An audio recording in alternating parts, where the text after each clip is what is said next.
First எல்லாத்துக்கும் வணக்கம். அதாவது இப்போ வந்து என்ன எடுக்க போகிறோம் அப்படின்னா தகவல் அறியும் உரிமை சட்டம். இங்கே தகவல் அறியும் உரிமை சட்டம்னா எத்தனை பேத்துக்கு தெரியும்? கை தூக்குங்க பார்ப்போம். எத்தனாவது கை? எதுக்காண்டி அப்படின்னா இந்த கிளாஸ் மெயினாக ஆரம்பிக்க எதுக்காண்டினா நம்ம இந்த விஓ ஆஃபீஸு, ரேஷன் கடை, எந்த அரசு அலுவலகமாக இருந்தாலும் அங்கே நடக்க ஊழல், லஞ்சம் இந்த மாதிரி பிரச்சனைகள்லாம் இருக்குல்ல, இதை தடுக்கிறதுக்கு முக்கியமான சட்டம் எதுனா இந்த தகவல் அறியும் உரிமை சட்டம் தான். இந்த சட்டம் வந்து 2005 இயற்றப்பட்டுச்சு. இந்த சட்டத்தோட நோக்கம் என்ன அப்படின்னா வந்து அரசு அலுவலகத்தில் வெளிப்படையான தன்மை, ஊழல் லஞ்சம் ஒழிக்கிறது, அங்கே என்னென்ன திட்டங்கள் அரசு வருது, அதோட பயனாளிகள் யார், இந்த மாதிரி எல்லா விவரமும் மக்களுக்கு எளிதாக கிடைக்கணும் அப்படின்னு தான். அதாவது வந்து நீங்கள் நேராக போய் ஒரு பஞ்சாயத்து ஆஃபீஸ்லையோ, விஓ ஆஃபீஸ்லையோ, கலெக்டர் ஆஃபீஸ்லையோ, எஸ்பி ஆஃபீஸ்லையோ, போலீஸ் ஸ்டேஷன்லையோ எந்த இதாக இருந்தாலும் அங்கே போய் நீங்கள் ஒரு விவரம் கேட்டால் சொல்லுவாங்களா கரெக்டாக? எனக்கு இந்த மாதிரி ஒரு தேவைப்படுது, இந்த மாதிரி திட்டம் என்ன திட்டம், அதுக்கு என்ன ஆவணங்கள் தேவை, இல்லை இந்த மாதிரி ஒரு 10 வீடு வந்திருக்கு, இல்லை எத்தனை பேருக்கு கிடைக்கி, என்ன அடிப்படையில் யாராவது சொல்லுதாங்களா? யாரும் சொல்ல மாட்டாங்க. அவங்களுக்கு பைசா கொடுத்தா சொல்லுவாங்க, பைசா கொடுத்தா அவங்களுக்கு கிடைக்கும். இந்த மாதிரி எல்லாத்துக்கும் வந்து வெளிப்படை தன்மையாக இருக்கணும். ஊழல் லஞ்சத்தை தவிர்த்து நேர்மையான வெளிப்படையான ஒரு திட்டம் இருக்கணும், வெளிப்படை தன்மை இருக்கணும்னு சொல்லி தான் இந்த தகவல் அறியும் உரிமை சட்டம் வந்து வந்துச்சு. 2005 வந்து இந்த சட்டம் இயற்றப்பட்டுச்சு. இந்த சட்டத்தில் முக்கியமான செக்ஷன் வந்து மொத்தமே 5 செக்ஷன் தான்.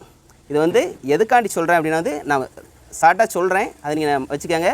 உங்களுக்கு நாளைக்கு என்றைக்காவது நிச்சயமாக தேவைப்படும். என்றைக்காவது நீங்கள் எங்கேயா ஒரு அலுவலகம் போய் நிற்பீங்க, அன்றைக்கி அங்கே வந்து இல்லை அது இல்லை இது இல்லை உங்களுக்கு அதை கொடுக்கக்கூடாது அப்படிலாம் சொல்லுவாங்க.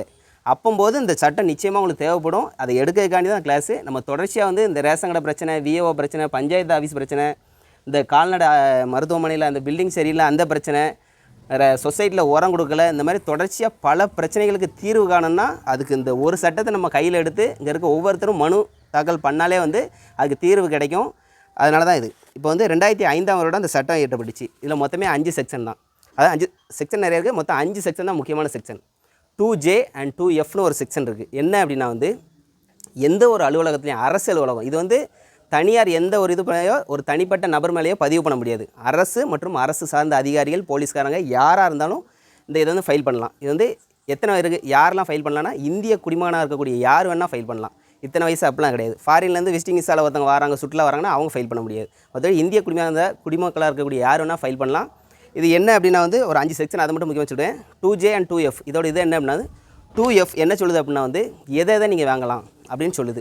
பதிவுகள், ஆவணங்கள், நீதிமன்ற ஆணைகள், கவர்மெண்ட் பத்திரிகை, இந்த ப்ரெஸ் மீட் வைப்பாங்களா அது, மற்ற இந்த மாதிரி சுற்றறிக்கைகள், ஆணைகள், பத்திரப்பதிவு, ஒப்பந்தம், அறிக்கைகள், மாதிரி, தரவு. அதாவது என்ன அப்படின்னா வந்து ஒரு ஒப்பந்தம் போடுதாங்க அரசு, இந்த சாலை போடணும், இந்த வீட்டுக்கு குழாய், குடிநீர், இது இந்த மாதிரி எந்தெந்த ஒப்பந்தங்கள் ஈடுபடுதாங்க. சுற்றறிக்கை, அதாவது ஒரு ஜியோ ஒன்று பாஸ் பண்ணுவாங்க. எல்லா விஓவும் கரெக்டாக காலையில் 10 மணிக்கு நீங்கள் வந்து அலுவலகத்தை திறக்கணும், 5:45 தான் நீங்கள் க்ளோஸ் பண்ணணும், அது வரைக்கும் அந்த ஊரில் தான் இருக்கணும் வைக்கணும்னு சொல்லி இது பண்ணாங்க அப்படின்னா வந்து வாங்க தம்பி வாங்க உள்ள வாங்க.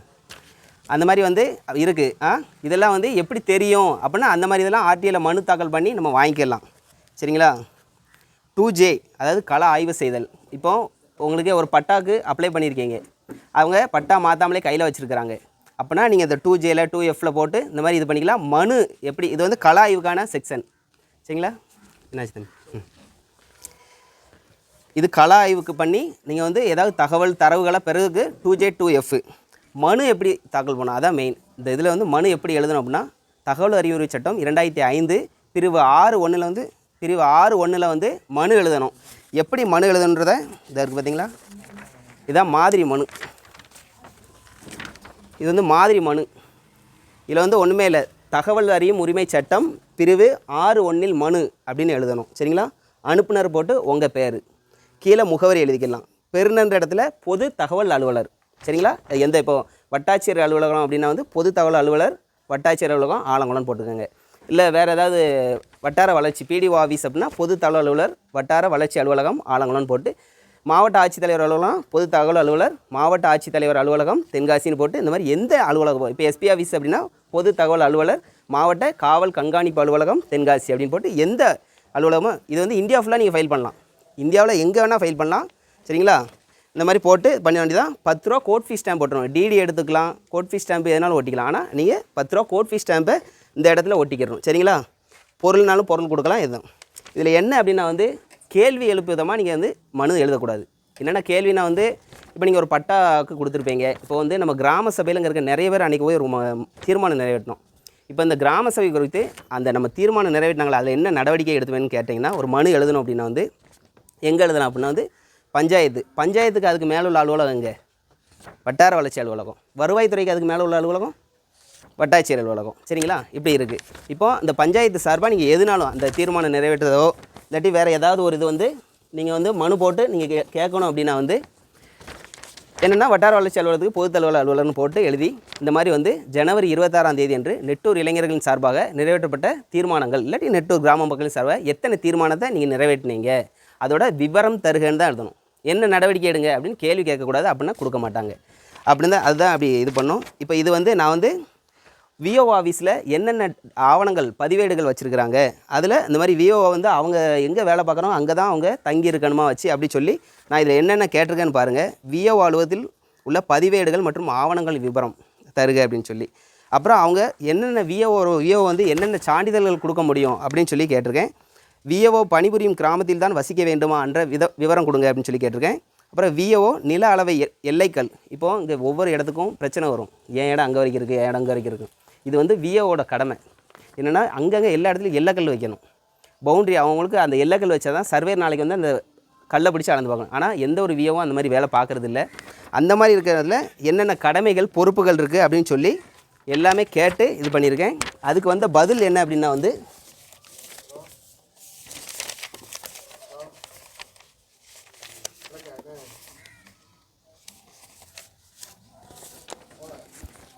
இப்போ நான் சொன்ன இதுக்கு வந்து பதில் நான் சொல்லியிருந்தேன். விஓ அலுவலகத்தில் மொத்தம் வந்து 24 ஆவணங்கள் பதிவு பண்ணிகிட்டு இருக்காங்க, பராமரிச்சிட்டு இருக்காங்க. பட்டா, சிட்டா, அந்த பிறப்பு சான்றிதழ் அப்படின்னு சொல்லி ஒரு நிறைய பதிவேடு, என்ன பயிர் பண்ணுறாங்க, எத்தனை நஞ்சை புஞ்சை அந்த மாதிரி விவரம் எல்லாமே பதிவு பண்ணியிருக்காங்க. இந்த மாதிரி 24 வகையான இது வந்து பதிவு பண்ணியிருக்காங்க. விஓ வந்து எத்தனை சான்றிதழை கொடுக்குறாங்க அப்படின்னு சொல்லி விவரம் கண்டதை 26 வகையான சான்றிதழ் கொடுக்குறாங்க. என்னென்ன சான்றிதழ் இருக்கும்? பிறப்பு சான்றிதழ், அதாவது பதிவு பண்ணுறது, இறப்பு சான்றிதழ், விதவை சான்றிதழ், இந்த மாதிரி இருக்கும் இல்லையா, இந்த ஊனமுற்றோர் சான்றிதழ், இந்த மாதிரிலாம் விசாரித்து கொடுப்பாங்க இல்லையா. இந்த மாதிரி ஒரு 26 சான்றிதழ் வந்து அவங்க கொடுக்குறாங்க. விஓ பணிபுரியும் கிராமத்தில் தான் அவங்க வசிக்கணுமா அப்படின்னு கேட்டேன், ஆமாம் அப்படின்னு கொடுத்துருக்காங்க. இந்த மாதிரி உங்களுக்கு என்ன எதுனாலும் கொஸ்டின் எழுப்புகிற மாதிரி இல்லாமல் விவரம் தருக அந்த மாதிரி இதை நீங்கள் கொடுத்துக்கலாம். சரிங்களா? இது வந்து 6(1) பதிவு பண்ணணும். செக்ஷன் 2J 2F எதுக்கு? கள ஆய்வுக்கு. இப்போ இந்த இது வந்து 6(1) நீங்கள் மனு ஒரு தகவல் கேட்டிங்கன்னா அவங்க தகவல் வந்து போஸ்டர்லேயே அனுப்பி விட்ருவாங்க, நீங்கள் அங்கே போகணும் தேவையில்லை. அதே இது 2J 2Fல நீங்கள் மனு போட்டிங்கன்னா வந்து ஒரு எடுத்துக்காட்டு சொல்கிறேன். இந்த ரேஷன் கடையில் வந்து நாங்கள் கள ஆய்வு பண்ணணும்னு நீங்கள் ஒரு மனு போடுவீங்க, 2J 2Fல வந்து மனு போடுவீங்க. அப்போம்னா வந்து நீங்கள் வந்து ஒரு டேட்டு கொடுப்பாங்க, இந்த டேட்டில் நீங்கள் வந்து கள ஆய்வு பண்ணலாம் அப்படின்னு சொல்லி. அந்த டேட்டில் உங்களை கூட ஒரு ஆளை கூப்பிட்டு போகலாம், அங்கே போய் நீங்கள் வீடியோ எடுக்கலாம். அப்போ அந்த பேப்பரை கொண்டு போய் நீங்கள் வந்து அந்த நம்ம ரேஷன் கடையில் போயிட்டு இந்த மாதம் என்ன எவ்வளோ அரிசி வருது, ஒவ்வொரு மாதமும் எவ்வளோ வருது, எவ்வளோ கோதுமை வருது, நீங்கள் எவ்வளோ கொடுக்குறீங்க அப்படின்னு சொல்லி மொத்த டேட்டாஸ் எல்லாமே எடுத்துக்கலாம். அவங்க என்ன ஆவணங்கள் பதிவு வச்சுருக்காங்களோ அதை வாங்கிக்கலாம். ஒரு எக்ஸாம்பிளுக்கு விஓ ஆஃபீஸில் நீங்கள் கள ஆய்வு பண்ணுறீங்க. விஓ ஆஃபீஸில் நம்ம ஊரில் இருக்க எல்லா மேப் இருக்கும், அதுபோல் பட்டா, சிட்டா அப்படின்னு சொல்லி நிறைய பதிவேடுகள் வந்து வச்சுருப்பாங்க. அந்த எந்த பதிவேடுனாலும் நீங்கள் எடுத்து பார்த்துக்கலாம். ஒரு பட்டாக்கு நீங்கள் அப்ளை பண்ணியிருக்கீங்க அப்படின்னா வந்து அந்த பட்டா என்ன மாதிரி நிலைமையில வந்து இருக்குது, பட்டா மாத்திரக்கு ஏன் காலதாமதம் ஆகுது அப்படின்னு சொல்லி நீங்கள் அங்கே போய் நீங்கள் கேட்டுக்கலாம். எதுக்காண்டி இந்த மாதிரி பட்டாக்கு எப்போ அப்ளை பண்ணியிருக்காங்க, அப்போ நீங்கள் இது வரைக்கும் ஏன் கொடுக்கல அப்படின்னு சொல்லி கேட்டுக்கலாம். ஒரு திட்டம் கொடுக்குறாங்க, இப்போ பஞ்சாயத்து இருக்குது, பஞ்சாயத்து வந்து ஒரு மாதம் எந்த அளவுக்கு செலவு பண்ணுறாங்க, எவ்வளோ வரவு வருது, வரி மூலமாக எவ்வளோ வருது, வீடு வந்திருக்கு, எத்தனை பேத்துக்கு கொடுத்துருக்கீங்க, ஒரு இடம் கொடுத்துருக்கீங்கன்னா எத்தனை பேத்துக்கு கொடுத்துருக்குறீங்க, அப்போ அந்த மாதிரி வந்து கிராம சபைக்கு எந்த மாதிரி அறிவிப்பு வெளியிடுதீங்க, அப்போ அந்த தீர்மானம் என்ன மாதிரி நிறைவேற்றுதீங்க, அதை அந்த தீர்மானத்தை எந்த அளவுக்கு நடைமுறைக்கு கொண்டு வந்தீங்க அப்படின்றதெல்லாம் வந்து இந்த கள ஆய்வின் மூலமாக நம்ம கேட்டுக்கலாம். 6(1)ல் பதில் கேட்டுக்கலாம். சரிங்களா? இது வந்து எல்லா இதுலேயும் எடுத்துக்கலாம். இது வந்து செக்ஷன் 3. சரிங்களா? 2J 2F வந்து கள ஆய்வு, இது பொருள் வாங்கலாம். தரவுகள் இந்த மாதிரி மாதிரி பொருட்கள். ஃபார் எக்ஸாம்பிள் ஒரு பில்டிங் கட்டுதாங்க, இப்போ நம்ம மேலத்தரில் பள்ளிக்கூடம் கட்டிகிட்டு இருக்காங்க. அப்போ எந்த மாதிரி செங்கல் அவங்க வந்து ஒரு எஸ்டிமேட் போடுவாங்க. கவர்மெண்ட் வந்து ஒரு ஒப்பந்தம் கொடுக்க போகும்போது இத்தனை ஸ்கொயர் ஃபீட்டு, அது எவ்வளோ தூரம் உள்ளே கொடுத்தா வந்து செங்கல் எந்த மாதிரி தரத்தில் கட்டணும், எந்த மாதிரி இது பண்ணணும்னு சொல்லி அவங்க ஒரு எஸ்டிமேட் போட்டு தான் கொடுத்துருப்பாங்க. ஒரு செங்கலோட விலை எவ்வளோ அப்படின்னு சொல்லியிருப்பாங்க. அப்போ இவங்க வந்து என்ன செங்கல் 10 ரூபா விழுது அப்படின்னு சொல்லி ஒப்பந்தத்தில் காட்டி 5 ரூபாய்க்கு செங்கல் தரமில்லாத செங்கலை வாங்கி இவங்க கட்டிகிட்டு இருப்பாங்க. அந்த மாதிரி ஒரு முறைகேடை வந்து தடுக்கிறதுக்கு தான் வந்து, அதாவது எடுத்துக்காட்டுக்கு சொல்கிறேன், இந்த இதுன்னு சொல்லலை, பொதுவாக ஒரு அரசு அலுவலகத்தில் நடக்கக்கூடிய எது சொல்கிறேன். அது அப்படி அப்படின்னா வந்து இந்த செங்கலை வந்து நீங்கள் எடுத்துக்கலாம். ஒரு மாதிரிக்கு எனக்கு ஒரு செங்கல் கொடுங்க, இந்த ஆர்டிஐயில் ஃபைல் பண்ணி ஒரு மாதிரி பொருள் நீங்கள் என்ன மாதிரி கட்டிடத்துக்கு பொருட்கள் யூஸ் பண்ணுறீங்க அதை எனக்கு கொடுங்க அப்படின்னு சொன்னால் அந்த செங்கலை உங்களுக்கு தருவாங்க. அந்த செங்கலுக்குள்ள பைசா இது பண்ணும். அதை கொண்டு போய் நீங்கள் எடுத்துகிட்டு போய் வெளியில் லேப்லையோ எங்கேயோ போய் செக் பண்ணி இந்த செங்கல் எந்த அளவுக்கு தரமாக இருக்குது, இதை வச்சு இந்த பள்ளிக்கூடம் கட்டினா அது எந்த அளவுக்கு அந்த ஒரு லைஃப் இருக்கும், எந்தளவுக்கு உறுதியாக இருக்கும் அந்த கட்டிடம்னு சொல்லி இது பண்ணுறதுக்கு இந்த தகவல் உரிமை சட்டத்தின் மூலமாக நீங்கள் வாங்கிக்கலாம். 6(1)ல் வந்து மனு செய்யணும். சரி, மனு வந்து கோர்றது வந்து 6(1) 2J2Fல வந்து நீங்கள் வந்து அந்த கலாய்வு பண்ணி அந்த மாதிரி என்னென்ன எடுக்கணும்னு சொல்லியிருக்காங்க. செக்ஷன் 3ல் வந்து இந்திய குடிமகனாக யார் வேணால் அதில் ஃபைல் பண்ணலாம். செக்ஷன் 4ல் வந்து ஒரு பொது தகவலோட கடமைகள் என்ன, பதிவுகள் என்ன, ஒரு பொது தகவலோட கடமைகள் என்ன. இப்போ விஓ ஆஃபீஸ் இருக்குது, ஒரு ஆர்ஐ ஆஃபீஸ் இருக்குன்னா அங்கே இருக்கக்கூடிய பதிவேடுகள்லாம் வந்து அவங்க பராமரிக்கணும் முறையாக. இப்போ நீங்கள் விஓ ஆஃபீஸ் போகிறீங்கன்னா வந்து மேப் இல்லை கிழிஞ்சு போச்சும்பாங்க, ஆனால் அவங்க வச்சுருப்பாங்க, பைசா கொடுத்தா தரும். அதே இது இந்த ஆர்டிஐயில் ஃபைல் பண்ணால் தருவாங்க. சரிங்களா. 5 செக்ஷன் 5 வந்து எல்லா அரசு அலுவலகத்துலேயும் வந்து பொது தகவல் அலுவலர் வந்து நியமிக்கணும் அப்படின்னு சொல்லுது. செக்ஷன் 7 என்ன சொல்லுதுன்னா வந்து 30 நாட்களுக்குள்ளே கொடுக்கணும். இப்போ மனு கொடுத்தீங்கன்னா எத்தனை நாளில் அந்த வரும் அப்படின்னா 30 நாளுக்குள்ளே. சரி, இப்போ வட்டாட்சியர் அலுவலகத்தில் நீங்கள் மனு கொடுக்குறீங்க, 30 நாளில் தகவல் வரல, என்ன செய்யலாம் அப்படின்னா வந்து முதல் மேல்முறையீடு 19 செக்ஷன் 19(1)ல் வந்து கோட்டாட்சியர்கிட்டையோ இல்லை மாவட்ட ஆட்சித்தலைவர் யார்கிட்டையோ ஒரு ஆள்கிட்ட நீங்கள் கோட்டாட்சியர்கிட்ட பண்ணணும், மாவட்ட ஆட்சித்தலைவர்கிட்ட பண்ணாலும் ஒன்றும் இல்லை. இப்போ வேறு ஒரு அலுவலகத்துக்கு நீங்கள் மாற்றி பண்ணிட்டா கூட அவங்க கரெக்டான எந்த அலுவலகத்தை மாற்றணுமோ அவங்க மாற்றிடுவாங்க. இப்போ நீங்கள் கலெக்டருக்கு பண்ணிட்டீங்க மேல்முறையீடு, ஆனால் கோட்டாட்சியருக்கு பண்ண வேண்டியது அப்படின்னா அப்போ அந்த கலெக்டர் ஆஃபீஸ்க்கு நீங்கள் போனோன்னா அதை கோட்டாட்சி அலுவலகத்துக்கு அந்த மனுவை மாற்றிட்டு உங்களுக்கு ஒரு லெட்டர் கொடுப்பாங்க. இந்த மாதிரி வந்து இந்த அலுவலகம் சார்ந்தது இல்லை, அதை கோட்டாட்சியர் அலுவலகத்துக்கு நாங்கள் மாற்றிருக்கோம், இதுக்கப்புறம் பதில் அவங்ககிட்டேருந்து வரும் அப்படின்னு சொல்லி உங்களுக்கு ஒரு லெட்டர் கொடுக்கும். அவங்க அதுக்கப்புறம் வருவாங்க. அப்படியும் ஃபஸ்ட்டு மேல்முறையீட்லேயும் அவங்க கொடுக்கல அப்படின்னா 2வது மேல்முறையீடு எங்கன்னா வந்து எல்லா மாநிலத்துலேயும் வந்து மாநில தகவல் ஆணையம்னு ஒன்று இருக்குது. நம்மள சென்னையில் இருக்குது. அங்கே வந்து யார் வந்து ஆணையராக இருப்பாங்க, கமிஷனராக இருப்பாங்க அப்படின்னா வந்து ஒரு ரிட்டையர்டு ஜட்ஜு, ஐஏஎஸ் கேட்டகரியில் இருக்க ஒரு ஆள் இருப்பாங்க. இந்த மாதிரி வந்து ஒரு எடுத்துக்காட்டுக்கு நான் உங்களுக்கு சொல்லுதேனே, இப்போ வந்து இந்த வீடு கொடுக்குறதுல நம்ம பஞ்சாயத்தில் ஒரு முறைகேடு பண்ணிட்டாங்க. அப்படி இல்லை அப்படின்னா வந்து இங்கே பைப் போட்டுறேன் இந்த மாதிரி ஒப்பந்தம் கொடுக்குறதுலையோ இல்லை வரவு செலவு கணக்கில் ஏதோ கொள்ளையடிக்கிறாங்க. இப்போ 1 லட்ச ரூபா அவங்க வந்து செலவு பண்ணுறாங்கன்னா 3 லட்ச ரூபாய்க்கு கணக்கு எழுதுறாங்க. இல்லை 1 லட்ச ரூபாயில் 10,000 செலவு பண்ணிட்டு 90,000க்கு சட்டத்துக்கு விரோதமாக பில்லு வாங்கி கணக்கு காட்டி பண்ணிட்டாங்க அப்படின்றது நமக்கு தெரிய வருது. அப்படின்னா தகவல் உரிமை சட்டத்தில் இந்த மாதத்தோட கணக்கு என்ன, அதோட பில்லு எல்லாமே நீங்கள் கொடுங்க. ஏன்னா 10 ரூபா பொருள் வாங்கினாலும் அந்த பில்லை வந்து அவங்க கொடுக்கணும் அப்படின்றது தான் சட்டம் சொல்லுது. அப்போ அப்படி நம்ம கேட்க போகும்போது இவங்க நமக்கு தர மறுப்பாங்க. ஏன் அப்படின்னா அப்படி கொடுத்தீங்கன்னா வந்து அது ஆதாரமாக வந்து நீதிமன்றம் எல்லாத்துலேயும் வந்து அதை உபயோகிக்கலாம். அதனால் அவங்க கொடுத்தாங்கன்னா மாட்டிப்பாங்கன்னு அவங்க கொடுக்கல அப்படின்னா வந்து நீங்கள் என்ன செய்யலாம்னா வந்து அடுத்து மேல்முறையீடு போவீங்க. அடுத்து கமிஷனர் 2ஆம் மேல்முறையீடு போகும்போது இங்கே இருக்கக்கூடிய பொது தகவல் அலுவலர் எந்த நீங்கள் ஆஃபீஸ்க்கு நீங்கள் போட்டீங்களோ அவங்க வந்து சென்னை வருவாங்க. ஒரு வழக்கம் நடக்கும், நான் மனு பண்ணியிருக்கேன், நீங்கள் பதில் கொடுக்கல ஏன் அப்படின்னு சொல்லி நம்ம கேட்போம். அவங்க அங்கே வந்து அபராதம் விதிப்பாங்க. ஒரு பொது தகவல் அலுவலருக்கு வந்து ஒரு நாளைக்கு 250 ரூபா. இப்போ உங்களுக்கு நான் மனு கொடுக்கல, இன்றைக்கி ஒரு 30 நாளில் நீங்கள் மனு போட்டிருக்கீங்க 6(1)ல் அவங்க கொடுக்கல, பதில் கொடுக்கல. அடுத்து 45 நாளைக்குள்ளே நீங்கள் ஃபஸ்ட் அப்பீல் போகணும். ஃபஸ்ட் அப்பீல் போயும் அவங்க பதில் கொடுக்கலன்னா செகண்ட் அப்பீல் 90 நாட்களுக்குள்ளே சென்னையில் இருக்கக்கூடிய தகவல் ஆணையத்துக்கு கொடுக்கணும். சென்ட்ரல்லையும் ஒன்று இருக்குது, தேசிய தகவல் ஆணையம் இருக்குது. மாநிலத்தில் அந்தந்த மாநிலத்தில் ஒரு இருக்குது, சென்னையில் இருக்குது, தமிழ்நாட்டில் வந்து மாநில தகவல் ஆணையம் இருக்குது. அங்கே நீங்கள் மனு போடுறீங்க அப்படின்னா வந்து அந்த பொது தகவல் அலுவலருக்கு வந்து ஒரு நாளைக்கு 250 ரூபா ஃபைன் போடுவாங்க. அதிகபட்சம் 25,000 வரைக்கும் ஃபைன் போட்டு உங்களுக்கு அந்த அமௌண்ட்டு கிடைக்கும். சரிங்களா. நாங்குநேரியில் நாங்குநேரி பகுதியில் ஏதோ ஒரு பையன் இந்த மாதிரி மனு போட்டு அவங்களுக்கு கொடுக்கல. அந்த அமௌண்ட்டு வாங்கி கொடுக்கறது மட்டும் இல்லாமல் நீங்கள் என்ன தகவல் கோருதீங்களோ அதை வந்து இலவசமாக கொடுப்பாங்க. ஒரு ஆர்டிஐ ஆர்வலர் என்ன செஞ்சுருக்காரு அப்படின்னா வந்து ஒரு விஓ ஆஃபீஸில் இருக்கக்கூடிய 14,000 பக்கம் 14,000 பக்கம்னா ஒரு விஓ ஆஃபீஸில் எல்லா ஆவணங்கள் இருக்கும் இல்லையா, அதை ஃபுல்லாக ஜெராக்ஸ் கேட்டிருக்காப்புல. ஒரு விஓ ஆஃபீஸில் என்னென்ன ஆவணம் இருக்கோ இதெல்லாம் எனக்கு ஒரு செட் ஜெராக்ஸ் கொடுங்க. ஒரு நகலுக்கு வந்து 2 ரூபா சார்ஜ் பண்ணுவாங்க. இப்போ நீங்கள் வந்து இந்த வில்லேஜ் மேப், நம்ம கிராம மேப் எனக்கு கொடுங்க அப்படின்னு சொல்லி நீங்கள் வந்து ஒரு மனு தாக்கல் பண்ணுவீங்க எங்கள் வட்டாட்சியர் அலுவலகத்துக்கு. அவங்க பார்த்துட்டு இல்லை கொடுக்கலையோ இல்லை ஏதோ ஒரு கொடுக்கக்கூடாதுன்னு நினச்சாங்களோ என்னென்னு தெரியலை, கொடுக்கலன்னு வைங்க, ஃபஸ்ட்டு மேல்முறையீடு போய் கொடுக்க சொல்லுவாங்க. அப்பையும் கொடுக்கலன்னா அவங்க என்ன செய்வாங்கன்னா வந்து இந்த பையன் கேட்ட மாதிரி இந்த வில்லேஜ் ஆஃபீஸில் இருக்கக்கூடிய மேப்பு வரைபடம் மொத்த வரைபடத்தையும் நீங்கள் கொடுக்கணும் அப்படின்னு சொல்லி அவங்க வந்து ஒரு உத்தரவு பிரிப்பாங்க, இலவசமாக கொடுக்கணும். அது போக நீங்கள் அபராதத்தோடு உங்களுக்கு வேணும் அப்படின்னா செக்ஷன் 20ல் வந்து நீங்கள் வந்து அதில் எழுதணும். இந்த மாதிரி வந்து நான் வந்து மனு தாக்கல் பண்ணியிருந்தேன், அவங்க எனக்கு பதில் சொல்லலை, அதனால் செக்ஷன் 20ல் அபராதத்தோட கூடிய ஒரு இது வேணும்னு சொல்லி நீங்கள் ஃபைல் பண்ணிங்கன்னா தகவல் ஆணையத்தில் வழக்காக நடந்து உங்களுக்கு அதுக்கு இதான் அபராதம் எந்த அளவுக்கு அமௌண்ட் வருதோ அதை உங்களுக்கு கொடுப்பாங்க. சரிங்களா. ஒரு நாளைக்கு 250 ரூபா, அதிகபட்சமாக 25,000க்கு மேலே இல்லாமல் உங்களுக்கு கொடுப்பாங்க. சரிங்களா. இதில் எதை ஃபைல் பண்ணலாம், எதை ஃபைல் பண்ண முடியாதுன்னு. இப்போ வந்து ரஷ்யாட்டேருந்து வந்து இந்தியா வந்து கச்சா எண்ணெய் வாங்கும், ஆயுதங்கள் பல்வேறு நாட்டிலேருந்து வாங்கும், இராணுவ ரகசியம் இருக்கும், எங்கெங்கே இந்த ஆயுதங்களை பதுக்கி வச்சுருக்காங்க, உற்பத்தி பண்ணுறாங்க, துப்பாக்கி தொழிற்சாலை, அணு ஆயுதம், அந்த மாதிரிலாம் இருக்கும். இதை மாதிரிலாம் நீங்கள் போட்டு எடுக்க முடியாது. அதான் நாட்டின் பாதுகாப்பு, வேறு நாட்டுடைய வேறு ஏதாவது ஒப்பந்தங்கள், ரகசியம், இந்த மாதிரி இதெல்லாம் வந்து எடுக்கக்கூடாது, கொடுக்கவும் மாட்டாங்க. சரிங்களா. நீங்கள் எந்த மனு போட்டாலும் 30 நாட்களில் கொடுக்கணும். உயிர் சம்மந்தப்பட்ட பிரச்சனைன்னு 48 மணி நேரத்தில் கொடுக்கணும், இந்த சட்டம் சொல்லுது. சரிங்களா. இதில் வந்து உங்களுக்கு வந்து ஒரு மாதிரி எப்படி மனு தாக்கல் பண்ணணும் அப்படின்றத நம்ம சொன்னேன் பார்த்தீங்களா. வேறு ஒன்றுமே இல்லை. மறுபடியும் நான் இது எல்லாமே உங்களுக்கு ஸ்கேன் பண்ணி யாருக்கும் வேணும்னு ஸ்கேன் பண்ணி நான் அனுப்புகிறேன். எல்லாமே இது வந்து நேற்று முடிவு பண்ணி இன்றைக்கி கிளாஸ் நடக்கிறதுனால நம்மளால் எதுவுமே கொடுக்க முடியல. நான் உங்களுக்கு தனியாக எல்லாமே எடுத்து காட்டுறேன். இது சொல்லுங்கள், தகவல் அறியும் உரிமை சட்டம் பிரிவு 6(1) மனுன்னு போட்டு அனுப்புனர், அந்த இடத்துல உங்கள் பேர், உங்கள் அட்ரஸ்ஸு, பெறுநர் எந்த அலுவலகத்துக்கு நீங்கள் பண்ணியிருக்கீங்களோ அந்த அலுவலகம், கோட் ஃபீஸ் ஸ்டாம்பு கட்டாயம் ஒட்டணும். ஏன்னு போட்டு உங்களுக்கு என்ன தகவல் வேணும், கொஸ்டின் பண்ணுற மாதிரி கேட்கக்கூடாது. மறுபடியும் சொல்கிறேன் சரிங்களா. லாஸ்ட்டாக உங்களுக்கு எது சந்தேகம்னா நான் அதுக்கு பதில் சொல்கிறேன். கொஸ்டின் பண்ணுற மாதிரி எந்த மாதிரி சொல்லுது. இது எந்த மனு அப்படின்னா வந்து சார் பதிவாளர் அலுவலகம், பத்திர ஆஃபீஸ் சொல்லுவாங்களா, பத்திர பதிவு பண்ணுறாங்களா, சார் பதிவாளர் அலுவலகத்துக்கு பதிவு பண்ண ஆர்டி என்ன அப்படின்னா வந்து சார் பதிவாளர் அலுவலகத்தில் உள்ள பதிவேடுகள் என்னென்ன இருக்குதுன்னு கேட்டேன். அப்புறம் அந்த அந்த சிசிடிவிலாம் இருக்கும் இல்லையா, உள்ளே நிறைய லஞ்சம் வாங்குறாங்க, இந்த சிசிடிவி எந்த அளவுக்கு வீடியோ ஸ்டோர் பண்ணி வைக்கும் அப்படின்னு சொல்லி அந்த அலுவலகம் சார்ந்து இதெல்லாம் நிறைய கேட்டிருந்தேன். ஏன்னா டைம்லனாலும் சுருக்கி சொல்லிடுறேன். இந்த மாதிரி அது இந்த இதில் பதில் இருக்குது. என்னென்னா அதில் வந்து 1 வருஷத்துக்கு தேவையான சிசிடிவி ஃபுட்டேஜ் ஸ்டோர் பண்ணுற மாதிரி வசதி இருக்குது நம்ம தமிழ்நாட்டில். எல்லா ரெஜிஸ்ட்ரேஷன் ஆஃபீஸில் இருக்க சிசிடிவி ஃபுட்டேஜ் இருக்குது இல்லைங்களா, 1 வருஷம் நடந்த சம்பவத்தை வந்து அது ஸ்டோர் பண்ணி வைக்கும். அதுக்கப்புறம் ஒவ்வொன்றா கொஞ்சம் கொஞ்சமாக டிலேட் பண்ணி அப்படி வரும் அப்படின்னு சொல்லி என்னென்ன ஆவணங்கள் மொத்தம் வந்து 59 ஆவணங்கள் 49 இருக்குது. நான் தரேன் 59 ஆவணங்கள் பதிவேடுகளை வந்து பதிவு பண்ணுறாங்க சரிங்களா. அந்த மாதிரி எல்லாமே இருக்குது. இப்படி தான் வந்து பதிவு பண்ணணும் ஒரு மனு. என்ன டவுட்னா நான் லாஸ்ட்டாக சொல்கிறேன்.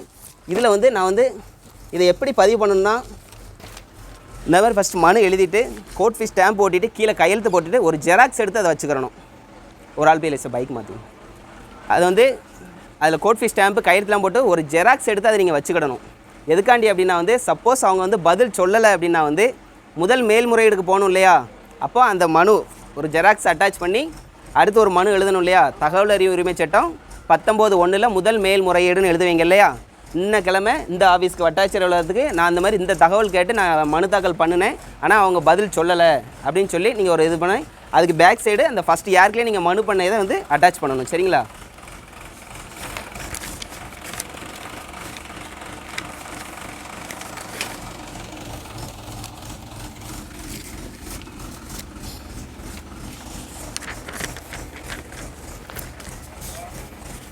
அதாவது வந்து இது என்ன அப்படின்னா வந்து நெட்டூரில் 639, அதாவது நம்ம இப்போ இருக்க பில்டிங்கு அடுத்தாப்புல இருந்து தெற்க லாஸ்ட் கரை வரைக்கும் உள்ள அந்த மொத்த மேப்பையும் கேட்டு ஆலங்குளம் தாசில்தார் ஆஃபீஸ்க்கு மனு தாக்கல் பண்ணியிருந்தேன். அவங்க என்ன சொன்னாங்க அப்படின்னா வந்து நெட்டூர் கிராம வில்லேஜ் ஆஃபீஸ் இருக்கு இல்லையா, கிராம அலுவலர், அங்கே தேடி பார்த்ததில் இந்த மாதிரி மேப்பு இல்லை அப்படின்னு சொல்லி எனக்கு ஒன்று கொடுத்தாங்க. அப்புறம் ஆலங்குளம் வட்டாட்சியர் அலுவலகத்துலையும் தேடி பார்த்துட்டு அதுலேயும் இல்லை அப்படின்னு சொல்லி கொடுத்துருக்காங்க. அப்புறம் சென்னையில் ஆவண காப்பகம்னு ஒன்று இருக்குது. அப்போ தமிழ்நாடு மாநிலம் முழுவதும் இருக்கக்கூடிய எல்லா கிராம மேப்பு ஃபுல்லாகவே அங்கே வச்சுருக்காங்க சென்னையில் ஆவண காப்பகத்தில்.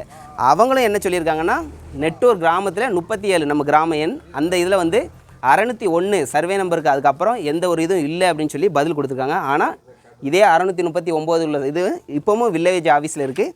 இந்த மாதிரி மனு கொடுப்பாங்க. உங்களுக்கு தேவைன்னா இந்த டாக்குமெண்ட்டை வச்சு நீங்கள் கேஸ் ஃபைல் பண்ணிக்கலாம்.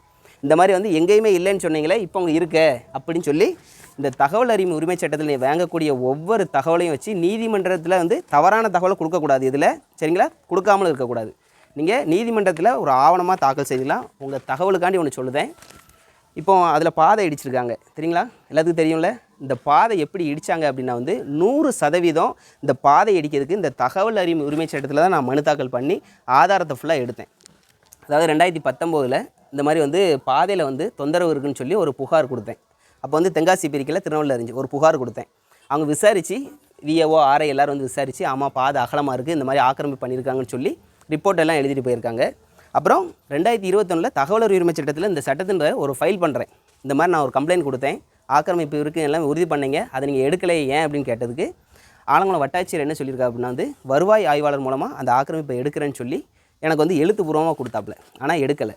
அதுக்கப்புறம் என்ன தகவல் உரிமை சட்டத்தை என்ன ஃபைல் பண்ணோம்னா அந்த ஆக்கிரமிப்போட சர்வே நம்பர் யார், எத்தனை பேர் ஆக்கிரமிச்சிருக்காங்க, எப்படி ஆக்கிரமிச்சிருக்காங்க, எந்த பரப்பளவு, அந்த ஆக்கிரமிப்பு குறித்து கம்ப்ளீட் அறிக்கை இருக்கும்ல.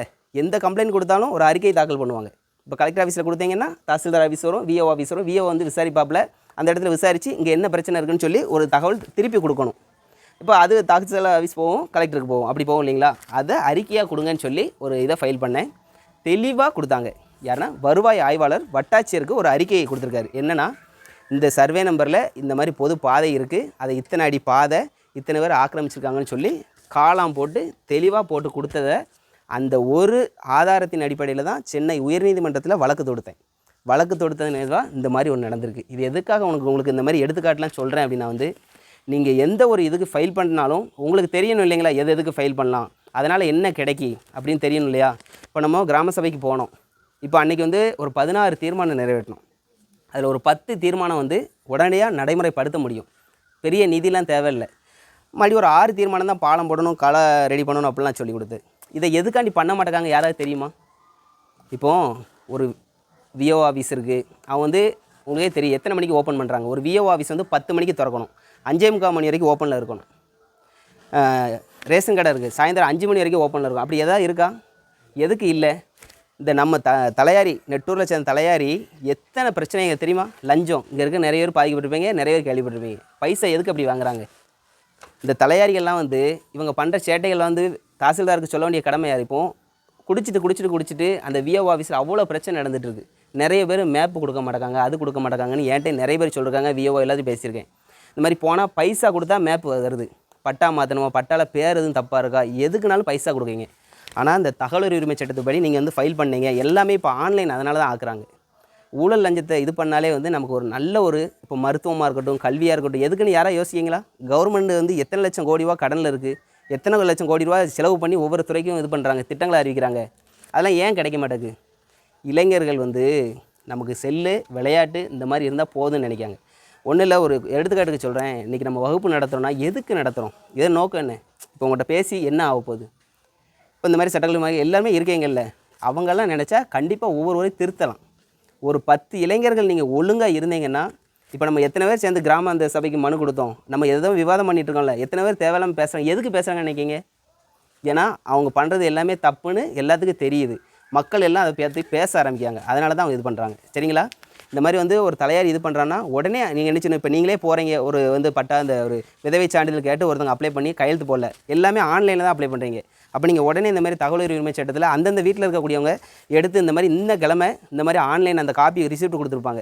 விதவை சான்றிதழுக்கு நான் அப்ளை பண்ணியிருக்கேன், இந்த டேட்டில் பட்டாக்கு நான் அப்ளை பண்ணியிருக்கேன், அந்த ரிசிப்ட் பேக் சைடு அட்டாச் பண்ணி இது மேலே நீங்கள் என்ன நடவடிக்கை எடுத்தீங்கன்னு ஒன்று ஃபைல் பண்ணீங்க அப்படின்னா அவங்க கொடுக்க வேண்டிய கட்டாயத்துக்கு வருவாங்களா? அப்போ இந்த பைசாக்காண்டி ஒரு நிப்பாட்டி வச்சுருக்க மாட்டாங்களா? 5000 கொடுத்தா பட்டா மாற்றன்னு நிற்கிறீங்கன்னா இந்த தகவல் உரிமை சட்டத்தில் நீங்கள் ஃபைல் பண்ணிங்கன்னா என்ன ஆகும்? ஒருவேளை அவங்க என்ன சொல்லுவாங்க, பதில் கொடுக்காமல் இருக்காங்க, இல்லை நான் வந்து கொடுக்க மாட்டேன், நீ ஃபைல் பண்ணால் கொடுக்கணுமா? ஒன்றுமே இல்லை. 10 பேர் விஓ எத்தனை மணிக்கு விஓ ஆஃபீஸ் திறக்கணும், எத்தனை மணிக்கு அடைக்கணும்? நீங்கள் இந்த மாதத்தில் பார்த்த வேலை என்ன? நெட்டூரில் எவ்வளோ ஆக்கிரமிப்புகள் இருக்குது, அதை நீங்கள் பார்த்தீங்களா? எல்லைக்கல் இது பண்ணணும். இந்த மாதிரி அவங்களோட பணிகள் நிறைய இருக்குது, அதுவும் இதில் இருக்குது. நேர பற்றாக்குறையால் என்னால் எடுத்து சொல்ல முடியலை. அப்போ நீங்கள் என்னென்ன வேலை பார்க்கணும் இதெல்லாம் நீங்கள் பார்த்தீங்களான்னு அவங்க மேலே நீங்கள் ஃபைல் பண்ணி இது பண்ணிங்கன்னா, தம்பி போ சத்தம், சரிங்களா? அப்படி ஃபைல் பண்ணிங்கன்னா அவனுக்கு ஒரு பயம் வருமா வராதா? இப்போது தலையாரி குடிச்சிட்டு இருக்காரு. இப்போ ஒரு பட்டா வாங்குறதுக்கு ஒருத்தங்க நான் போனாங்க, இதே நெட்டூர் விஓ ஆஃபீஸ்.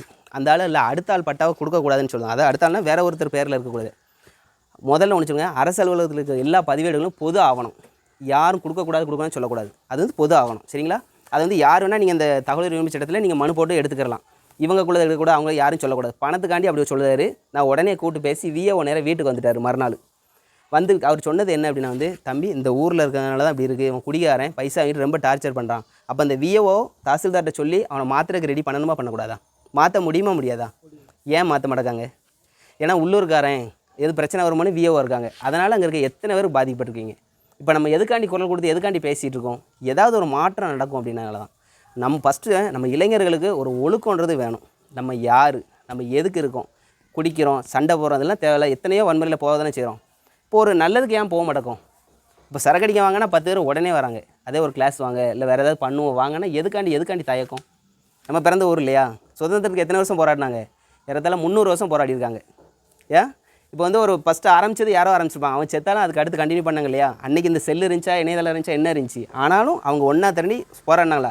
அப்படி போராடினதுனால தான் இன்றைக்கி இப்படி கூடி உட்காந்து பேச முடியுது. அப்போ எல்லோரும் எல்லா காலகட்டத்திலும் எதை செஞ்சுருக்காங்க? மனிதர்கள் எப்போ எத்தையோ ஆரம்பித்து ட்ரெஸ்ஸு எதுவுமே இல்லாமல் எல்லாம் ஒவ்வொன்றும் கண்டுபிடிச்சி ஏதாவது மாற்றம் கொண்டு வரதுனால இந்த மாதிரி பேசுகிறோம், வைக்கிறோம், இந்த மாதிரி உரிமை எல்லாமே பண்ணுறோம், எல்லாமே கிடைக்குது. சரிங்களா? நம்ம சுயநலமாக இருக்கிறதுனால எதுவும் இருக்காது. சரிங்களா? அதனால் நம்ம ஊருக்கு ஒரு மாற்றம் வரணும், ஒரு நல்லது நடக்கணும் அப்படின்னா நம்ம கொஞ்சம் இளைஞர்கள் வந்து கொஞ்சம் வரணும். அதாவது பொதுவான விஷயங்களில் தலையிடணும். சரிங்களா? இப்போது ஒரு பஞ்சாயத்து ஆஃபீஸாக இருக்கட்டும், அதில் எத்தனை பேர் இருக்காங்க? பஞ்சாயத்து தலைவர், துணைத் தலைவர், வார்டு மெம்பரு, இவங்கெல்லாம் எப்படி செலக்ட் பண்ணுறாங்கன்னா மக்கள் செலக்ட் பண்ணி உள்ளே போகிறாங்க இல்லையா? எதுக்கு உள்ளே கூப்பிட்டு போகிறாங்க? அவங்க மக்களாட்சியில் இப்போ உங்கள் தெருக்கு ஒரு பிரச்சனை, ஒரு சாக்கடா பிரச்சனை, ஒரு குடிக்க தண்ணி பிரச்சனை, ஒரு தெருவிளக்கு பிரச்சனை, இந்த மாதிரி ஏதாவது பிரச்சனையை சரி பண்ணி கொடுக்கணும். ஏதாவது வார்டு மெம்பர் வந்து யார்ட்டையாவது கேட்காங்களா?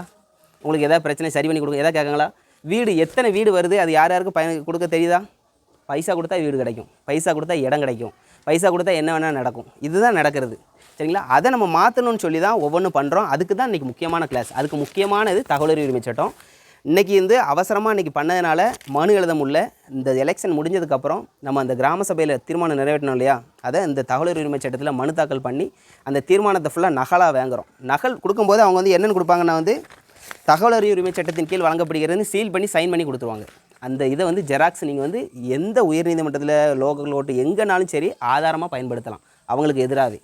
இப்போ ஒரு சாதாரண ஒரு 10 ரூபா பில்லு ஒரு ஃபோர்ஜரி பண்ணி ஏதோ ஒரு இது பண்ணி வச்சுட்டாங்கன்னா அந்த 10 ரூபா பில்லு போதும். அந்த ஊராட்சி மன்ற தலைவரோட பதவி விட்டு தூக்குறதுக்கும் சிறைக்கு அனுப்புறதுக்கும் அந்த 10 ரூபா பில்லு போதும்.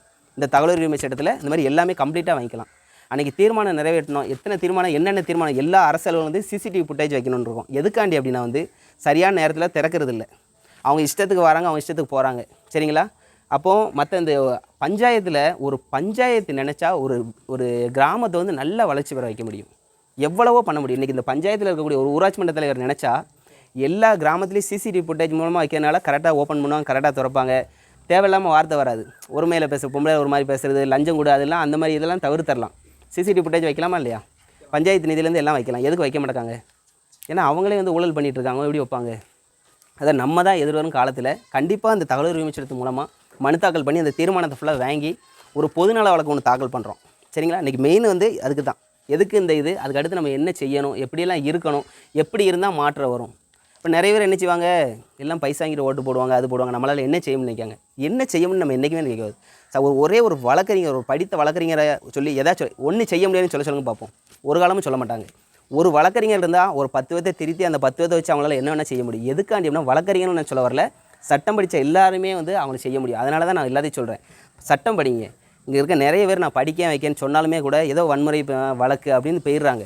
நீங்கள் படிங்க, கொஞ்சம் பேர் படித்து வாங்க. ஒரு பஞ்சாயத்து சட்டம்னா என்ன, அதில் என்னென்ன இருக்குது அப்படின்னு தெரிஞ்சாலே இந்த பஞ்சாயத்துக்கு என்னென்ன அதிகாரம் இருக்குது, ஒரு ஆள்கிட்ட எப்படி மனு போடணும், எப்படி ஒரு சிலவங்கள்ட்ட நம்ம எத்தனை பேர்கிட்ட நம்ம அந்த சான்றிதழ் இந்த சான்றிதழ் விஓ ஆஃபீஸ் போகிறோம்னா அவங்க ஒரு மாதிரி பேசுகிறாங்க. இதே ஒரு படித்தவங்கள்ட்ட ஏன் பேச மாட்டாங்கன்னா அவங்க கரெக்டாக அந்த எழுத்துப்பூர்வமாக ஏதோ ஒன்று பண்ணுவான்ற ஒரு இதனால தான். சரிங்களா? அதனால் இந்த தகவல் உரிமை சட்டத்தை நான் உங்களுக்கு எல்லாமே வாட்ஸ்அப்பில் அனுப்புகிறேன். பாருங்கள். உங்களுக்கு மனு டெமோ எல்லாமே நான் அனுப்பி விடுதேன். எல்லாம் படிங்க. இதன் மூலமாக நம்ம எல்லாத்தையுமே சரி பண்ண முடியும்னு சொல்ல வரேன். வர்ற காலத்தில் ரேஷன் கடையாக இருக்கட்டும், கலாய்வு பண்ணுவோம், கால்நடை மருத்துவமனை பண்ணுவோம். எதுக்காண்டி அப்படின்னா கால்நடை மருத்துவமனைலாம் அங்கேருந்து போனோம் அப்படின்னா அவர் ரொம்ப செல்லை பார்த்துட்டு ரொம்ப ரெஸ்பான்ஸை பண்ணாமல் இருக்காங்கன்னு நிறைய கம்ப்ளைண்ட் வருது. அதை நம்ம சரி பண்ணுறதுக்கு இந்த தகவல் உரிமை சட்டத்திலே இது பண்ணுவோம். அந்த தீர்மானத்தில் ஒன்று தெளிவாக நம்ம கொடுத்துருக்கோம். எல்லா அரசு அலுவலகத்தையும் அந்த அலுவலகத்துக்கு வெளியில் ஒரு போர்டு ஒன்று வைக்கணும், தகவல் பலகை. எதுக்காண்டினா அலுவலகம் எப்போ திறக்கணும், எப்போ அடைக்கணும், அது யார் இருக்கா. இப்போ விஓ வெளியே போனாங்கன்னா விஓ நம்பர் எழுதி போட்டாங்கன்னா ஃபோன் அடிச்சு கேட்கலாம் எங்கே இருக்கான்ட்டு. அந்த மாதிரிலாம் பண்ணணும் அப்படின்னு சொல்லி தான் இது பண்ணுறோம். சரிங்களா? அந்த மாதிரி இதில் நேரத்தை இது பண்ணி கேட்க முடியல. உங்களுக்கு ஏதாவது சந்தேகம் இருந்துச்சு அப்படின்னா கேட்கலாம்.